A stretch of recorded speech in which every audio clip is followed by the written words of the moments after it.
but by literally taking food from the mouths of hungry children, or to think about how many of these poor countries had actually already paid back what they'd borrowed 3 or 4 times now, but that through the miracle of compound interest, it still hadn't made a significant dent in the principal. I could also observe that there was a difference between refinancing loans and demanding that in order to obtain refinancing, countries have to follow some orthodox free market economic policy designed in Washington or Zurich that their citizens had never agreed to and never would, and that it was a bit dishonest to insist that countries adopt democratic constitutions and then also insist that whoever gets elected, they have no control over their country's policies anyway, or that the economic policies imposed by the IMF didn't even work. But there was a more basic problem, the very assumption that debts have to be repaid.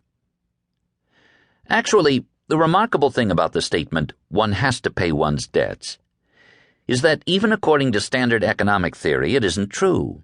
A lender is supposed to accept a certain degree of risk. If all loans, no matter how idiotic, were still retrievable, if there were no bankruptcy laws, for instance, the results would be disastrous. What reason would lenders have not to make a stupid loan? "Well, I know that sounds like common sense," I said, "but the funny thing is, economically, that's not how loans are actually supposed to work. Financial institutions are supposed to be ways of directing resources toward profitable investments. If a bank were guaranteed to get its money back plus interest, no matter what it did, the whole system wouldn't work. Say I were to walk into the nearest branch of the Royal Bank of Scotland and say, 'You know, I just got a really great tip on the horses. Think you could lend me a couple million quid?' Obviously, they'd just laugh at me. But that's just because they know if my horse didn't come in, there'd be no way for them to get the money back. But imagine there was some law that said they were guaranteed to get their money back no matter what happens, even if that meant, I don't know, selling my daughter into slavery or harvesting my organs or something. Well, in that case, why not? Why bother waiting for someone to walk in who has a viable plan to set up a laundromat or some such?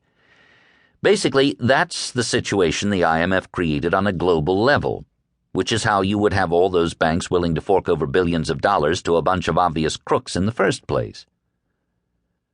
I didn't quite get that far, because at that point a drunken financier appeared, having noticed that we were talking about money, and began telling funny stories about moral hazard, which somehow before too long had morphed into a long and not particularly engrossing account of one of his sexual conquests. I drifted off. Still, for several days afterward, that phrase kept resonating in my head. Surely one has to pay one's debts. The reason it's so powerful is that it's not actually an economic statement. It's a moral statement.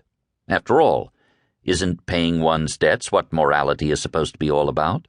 Giving people what is due them, accepting one's responsibilities, fulfilling one's obligations to others, just as one would expect them to fulfill their obligations to you. What could be a more obvious example of shirking one's responsibilities than reneging on a promise or refusing to pay a debt? It was that very apparent self-evidence, I realized, that made the statement so insidious. This was the kind of line that could make terrible things appear utterly bland and unremarkable. This may sound strong, but it's hard not to feel strongly about such matters once you've witnessed the effects. I had. For almost 2 years I had lived in the highlands of Madagascar. Shortly before I arrived, there had been an outbreak of malaria. It was a particularly virulent outbreak because malaria had been wiped out in highland Madagascar many years before, so that after a couple of generations most people had lost their immunity.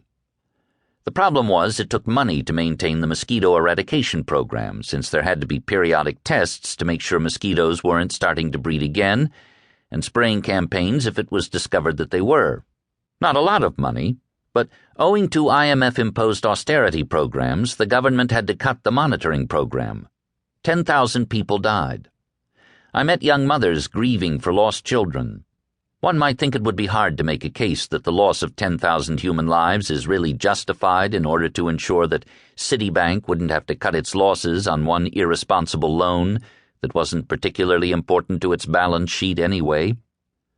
But here was a perfectly decent woman, one who worked for a charitable organization no less, who took it as self-evident that it was.